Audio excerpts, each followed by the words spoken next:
Bonjour et bienvenue dans mon 17e journal de bord.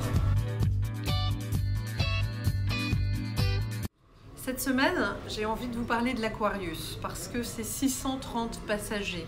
On ne peut pas être indifférent au sort d'être humain. Pourtant, dans le débat politique, on parle de responsabilité ou d'irresponsabilité. On caricature comme toujours l'approche face à une détresse humaine. Pour moi, la solution, elle doit venir de l'Europe. Il faut que nous soyons clairs sur ce que nous pouvons ou ne pouvons plus faire en matière d'accueil des migrants, mais surtout penser au développement des pays desquels ils sont issus. Quand sortirons-nous des deux extrêmes, fermer nos frontières ou accueillir tout le monde? Nous avons une responsabilité à agir. Beaucoup ont analysé les suites du G7 comme un isolement des États-Unis. Moi, pourtant, mon inquiétude de la semaine, c'est plutôt de constater que cet accord de dénucléarisation de la Corée du Nord s'est fait sans l'Europe.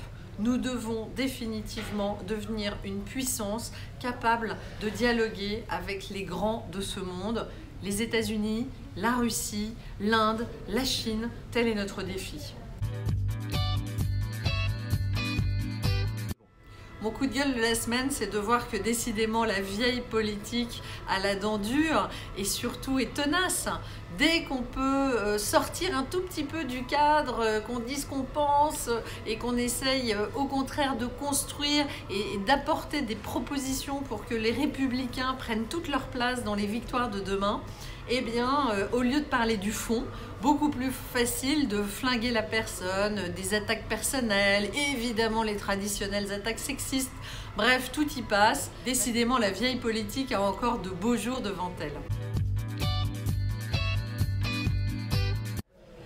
Pour mon coup de cœur de la semaine, bien sûr, je vais vous parler de sport avec évidemment la finale de Roland-Garros, finale dames et finale hommes, un grand moment de sport. Et puis surtout, on attend tous les Bleus, la Coupe du Monde.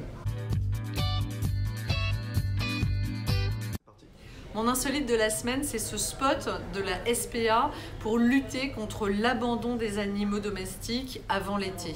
Il est important d'être responsable vis-à-vis de nos compagnons à poil et à plumes.